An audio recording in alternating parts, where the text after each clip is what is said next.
Hello students, welcome to native course. मेरा नाम जहाद तारिक है और ये C plus plus course series का 9वां लेक्चर है। और स्टूडेंट्स, हमने पिछले लेक्चर में देखा था कि इंक्रीमेंट ऑपरेटर क्या होते हैं।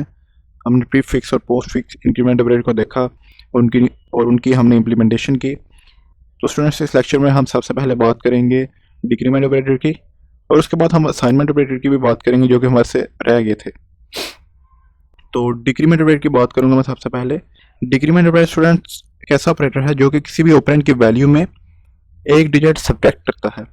यानी जो भी ऑपरेंड की पहली वैल्यू मौजूद होती है हमारे पास, उसमें एक डिजिट को माइनस करके हमें वैल्यू रिटर्न करता है।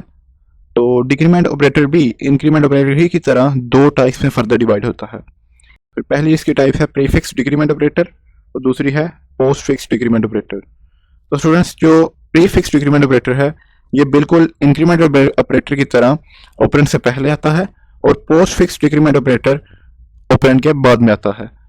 तो ये जो दोनों ऑपरेटर हैं ये माइनस माइनस के साइन से रिप्रेजेंट किया जाता है और हम देखेंगे कि हम इन दोनों ऑपरेटर को किस तरह इंप्लीमेंट करते हैं। बिल्कुल उसी तरह हम इंप्लीमेंट करेंगे जिस तरह हमने इंक्रीमेंट ऑपरेटर को इंप्लीमेंट किया था।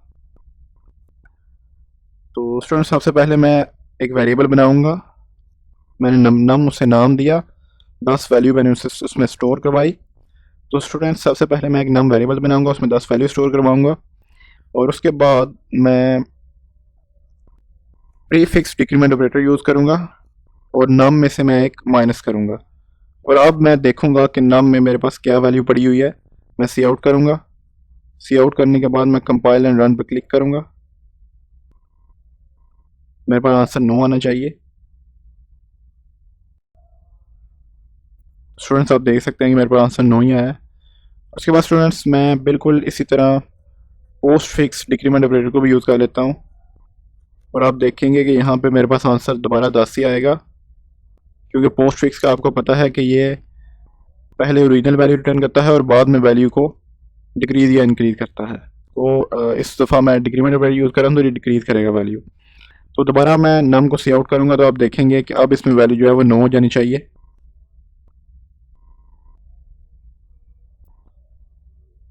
बिल्कुल आप देख सकते हैं कि अब मेरे पास वैल्यू 9 है, पहले 10 थी।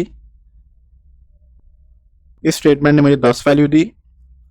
यानी जब मैंने 10 को सी आउट किया तो पोस्ट फिक्स ऑपरेटर मैंने यूज़ किया था, इसलिए उसने वैल्यू मुझे पिछली दी, लेकिन उसमें एक उसने माइनस कर दिया था। तो मुझे किस तरह पता चला कि एक माइनस हो गया, मैंने दोबारा उससे सी आउट कर दिया। तो सी आउट करने के बाद जो वैल्यू मेरे पास आई वो 9 आई थी, जैसा कि आपने देखा आगे कंसोल पे। तो स्टूडेंट्स, ये था डिक्रीमेंट ऑपरेटर। अब मैं मूव करूंगा बाइनरी ऑपरेटर की तरफ। तो स्टूडेंट्स, बाइनरी ऑपरेटर ऐसे ऑपरेटर हैं जिन्हें दो ऑपरेंड चाहिए अपना ऑपरेशन परफॉर्म करने के लिए। तो बाइनरी ऑपरेटर की जो सबसे बड़ी एग्जांपल्स हैं वो अरिथमेटिक ऑपरेटर्स हैं, जिनमें plus operator, minus, division, multiply और मॉडुलस ऑपरेटर्स आते हैं। इसके अलावा रिलेशनल ऑपरेटर में भी हमारे पास बाइनरी ऑपरेटर्स मौजूद हैं, greater than, less than, equal to, greater than, equal to and less than, equal to. ये सारे ऑपरेटर्स को दो ऑपरेंड चाहिए। आप दो नंबर्स को ही ऐड कर सकते हैं, आप एक नंबर को ऐड नहीं कर सकते। इस तरह दो नंबर को ही आप कंपेयर कर सकते हैं, एक नंबर को अपने साथ ही आप कंपेयर नहीं कर सकते। तो बिल्कुल इसी तरह आप जो है वो लॉजिकल ऑपरेटर भी आपके पास है। तो लॉजिकल ऑपरेटर में भी आपको दो ऑपरेंड मिनिमम चाहिए होते हैं। उसके बाद असाइनमेंट ऑपरेटर्स हैं, उसके लिए भी असाइनमेंट ऑपरेटर के लिए भी plus equal operator, minus equal operator और जितने भी असाइनमेंट ऑपरेटर्स हैं उनके लिए भी आपको दो ऑपरेंड चाहिए होते हैं। तो बाकी तो तकरीबन ऑपरेटर मैंने डिस्कस किए हैं रिलेशनल के और लॉजिकल के अलावा, क्योंकि ये मैं इफ कंडीशन के साथ मैं इसे यूज़ करूंगा तो उस वक्त आपको ये सारे एक्सप्लेन करूंगा। और सबसे पहले मैं इक्वल ऑपरेटर को के बारे में आपको बताऊंगा। जैसे कि आपने देखा कि ये इक्वल ऑपरेटर मैं यूज़ कर रहा हूँ और नम में मैं 10 की वैल्यू स्टोर करवा रहा हूँ। तो स्टूडेंट्स, जो इक्वल ऑपरेटर होता है ये हैंड साइड पे जो वैल्यू होती है वो लेफ्ट हैंड साइड ऑपरेंड को देता है। जैसे कि आप देख रहे हैं कि मैंने इक्वल ऑपरेटर यूज़ किया है, तो मेरे पास जो राइट पे वैल्यू 10 है वो नंबर में जाके स्टोर हुई है। नंबर लेफ्ट पे है, 10 राइट पे है, यानी जो राइट पे वैल्यू हो जाके नंबर पे सेव हुई है। ऐसा नहीं हो सकता कि नंबर जाके 10 में सेव हुआ है। यानी इसकी एग्जीक्यूशन इस तरह है कि जो राइट पे मेरे राइट हैंड साइड वैल्यू है वो जाके लेफ्ट हैंड साइड ऑपरेंड में जाके स्टोर हुई है या उसे असाइन की गई है।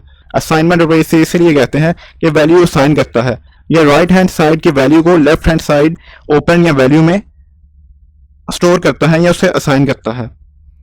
तो ये तो था असाइनमेंट ऑपरेटर। आपने देखा कि ये वैल्यू असाइन करने के लिए काम आता है। उसके बाद स्टूडेंट्स मेरे पास है प्लस इक्वल ऑपरेटर। तो प्लस इक्वल ऑपरेटर जो इसका बुनियादी काम है, अगर आप ये स्टेटमेंट लिखें num is equal to num plus 10, यानी ये क्या कर रहा है, नंबर में 10 ऐड कर रहा है और दोबारा उसे नंबर में ही स्टोर करवा रहा है। तो इसका एक शॉर्ट फॉर्म मैं यूज कर सकता हूं प्लस इक्वल टू ऑपरेटर। वो क्या करेगा, सिर्फ मैंने plus equal to operator use किया, उसके बाद मैं 10 लिख दूंगा। यानी ये क्या कर रहा है, नंबर में ही 10 ऐड करता है और दोबारा नंबर में ही सेव करवाता है या नम में ही सेव करवाता है। बिल्कुल इसी तरह माइनस इक्वल ऑपरेटर है, ये क्या कर रहा है कि ये नम में 10 माइनस करेगा और 10 माइनस करने के बाद दोबारा मुझे नम में ही वैल्यू स्टोर करवा के देगा। इसी तरह नम मल्टीप्लाई इक्वल टू 10, ये भी बिल्कुल इसी तरह नंबर को या नम को या वेरिएबल को 10 से मल्टीप्लाई करेगा और रिजल्ट मुझे वापस नम वेरिएबल में ला के देगा। इसी तरह मेरे पास डिवीजन इक्वल टू ऑपरेटर है, ये क्या करेगा कि ये नंबर को 10 से डिवाइड करेगा और नंबर को 10 से डिवाइड करने के बाद रिजल्ट मुझे वापस जो है वो नम वेरिएबल में ला के देगा।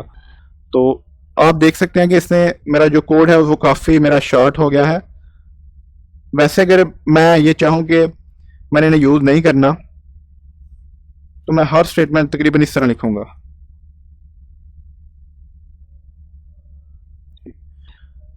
तो इसको हम सी आउट करके इनका रिजल्ट भी देख लेते हैं कि क्या जो मैंने आपको बताया वो ठीक भी है कि नहीं। तो ये वाली स्टेटमेंट मैं ख़त्म करूँगा यहाँ से, और अब मैं सी आउट करता हूँ नम को। अब देखें पहले नम में मेरे पास 10 मौजूद था, अब जब मैंने नम में 10 ऐड किया, plus equal to operator use किया, नम में मैंने 10 ऐड किया और रिजल्ट वापस नम में दिया, तो अब नम में 20 आ जाना चाहिए। तो कंपाइल एंड रन पे क्लिक करके देखते हैं, तो आप देख सकते हैं कि आंसर मेरे पास 20 ही डिस्प्ले हुआ है। बिल्कुल इसी तरह मैंने माइनस किया है, तो मैं यहाँ पे दोबारा सी आउट करना चाहूँगा नम को। तो आप देखेंगे कि नम में जो मेरे पास वैल्यू मौजूद थी, मेरे पास नम में वैल्यू अब 20 आ चुकी है, क्योंकि नम में 10 प्लस किया था, अब नम में मेरे पास 20 है। अब मैं जब दोबारा माइनस करूंगा, 10 माइनस करूंगा, तो रिजल्ट मेरे पास वापस 10 ही आना चाहिए। तो सी आउट में आप पहले 20 प्रिंट होना चाहिए, फिर 10 आना चाहिए। आप देख रहे हैं 10 ही मेरे पास डिस्प्ले हुआ है। उसके बाद मैंने जो 10 को मल्टीप्लाई किया, जो नम में अब मेरे पास 10 है उसे मैंने 10 से मल्टीप्लाई किया, तो आंसर अब मेरे पास आना चाहिए 100। मैं एंडल यूज़ कर लेता हूँ ताकि न्यू लाइन पे मेरा जो रिजल्ट है वो डिस्प्ले हो। तो अब मेरे पास 100 आना चाहिए, जब मैंने मल्टीप्लाई किया तीसरी वैल्यू 100 आनी चाहिए। तो आप देख सकते हैं कि मेरे पास तीसरी वैल्यू जो है वो 100 ही आई है। बिल्कुल इसी तरह मैं इस 100 को जो अभी नम में मौजूद है उसे 10 से डिवाइड करता हूँ और यहाँ पे मैं सी आउट दोबारा कर लेता हूँ। अब मेरे पास 10 आना चाहिए, यानी सबसे पहले मेरे पास आएगा 20, यानी 10 में मैंने 10 ऐड किया, रिजल्ट दोबारा नम में दिया, तो मेरे पास नम में 20 आ गया। उसके बाद मैंने सी आउट नम कर दिया, 20 डिस्प्ले होगा। उसके बाद नम में से मैंने 10 माइनस किया, यानी 20 में से 10 माइनस किया, तो रिजल्ट दोबारा 10 आएगा और उसे मैं सी आउट कर दूंगा। उसके बाद उस 10 को जो कि नम में मौजूद है मैं 10 से मल्टीप्लाई करूंगा और रिजल्ट दोबारा फिर नम में मैं सेव करवाऊंगा। तो अब तीसरी वैल्यू जो सी आउट होगी वो 100 होगी। अब उस 100 को मैं 10 से दोबारा डिवाइड करूंगा, डिवाइड करने के बाद मैं उसे दोबारा डिस्प्ले करूंगा, तो वैल्यू उसकी 10 दोबारा आएगी। तो कंपाइल एंड रन पे क्लिक करके हम इसको देख भी लेते हैं practically. Sorry again semicolon missing. So again click on compile and run. तो आप देख सकते हैं स्टूडेंट, सबसे पहले 20 आया, फिर 10 आया, फिर 100 और फिर 10।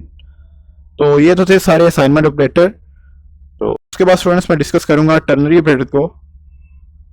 तो टर्नरी ऑपरेटर स्टूडेंट्स ऐसे ऑपरेटर होते हैं जिन्हें अपने ऑपरेशन को परफॉर्म करने के लिए 3 ऑपरेंड्स की जरूरत होती है। तो टर्नरी ऑपरेटर की जो एक एग्जांपल है वो कंडीशनल ऑपरेटर। तो कंडीशनल ऑपरेटर जो रिप्रेजेंट किया जाता है वो क्वेश्चन मार्क और कॉलन के साथ रिप्रेजेंट किया जाता है। तो कंडीशनल ऑपरेटर स्टूडेंट ये दो पार्ट पे, दो पोर्शन पे मुश्तमिल होता है। अगर तो आपकी कंडीशन सही है तो पहला पोर्शन एग्जीक्यूट होगा, अगर आपकी कंडीशन सही नहीं तो फिर दूसरा पोर्शन एग्जीक्यूट होगा। जो पहला पोर्शन होता है वो क्वेश्चन मार्क से रिप्रेजेंट किया जाता है, दूसरा पोर्शन होता है वो कॉलन से रिप्रेजेंट किया जाता है। तो अब एग्जांपल में देख सकते हैं कि कंडीशन है, अगर तो कंडीशन मेरे पास ट्रू होगी तो I will go to school execute होगा, और अगर कंडीशन मेरे पास फॉल्स होगी तो I will stay at home execute होगा। तो कंडीशन फ़र्ज़ करें मेरे पास है कि आज बारिश नहीं होगी, तो अगर आज वाकई बारिश नहीं होती तो मैं फिर स्कूल जाऊंगा, और अगर आज बारिश होती है मेरे पास, अगर ये कंडीशन है, तो मैं फिर घर में ही रहूंगा। तो इसको हम प्रैक्टिकली भी चेक कर लेते हैं। तो आप देख सकते हैं कि मेरे पास एक बूलियन वेरिएबल है, उसमें मैंने ट्रू सेव करवाया हुआ है और सी आउट कर रहा हूं मैं एक कंडीशन को, यानी इस पोर्शन को आप देखें, ए में अब ट्रू है। अब ए जो कंडीशन है वो हमारे पास ट्रू ही है बाय डिफॉल्ट। तो अगर ये ट्रू है तो मेरे पास जो है क्वेश्चन मार्क के बाद वाला पोर्शन एग्जीक्यूट होना चाहिए, यानी I will go to school. और अगर ये फॉल्स होता, ए में बूलियन वेरिएबल मैंने फॉल्स स्टोर करवाया होता, तो I will stay at home execute होता। तो क्लिक करके देखते हैं रन एंड क्लिक पे कि ए ट्रू है तो ट्रू वाला पोर्शन एग्जीक्यूट होता है कि नहीं। तो आप देख सकते हैं कि I will go to school, यानी ट्रू वाला पोर्शन ही एग्जीक्यूट हुआ है, यानी क्वेश्चन मार्क के बाद जो पोर्शन आता है मेरे पास वो एग्जीक्यूट हुआ है। अगर ए में मैं फॉल्स स्टोर करता हूं तो आप देखेंगे कि अब जो है वो कॉलन वाला पोर्शन एग्जीक्यूट होगा जिसमें लिखा हुआ है I will stay at home. तो स्टूडेंट्स आप देख सकते हैं कि I will stay at home ही मेरे पास डिस्प्ले हुआ है।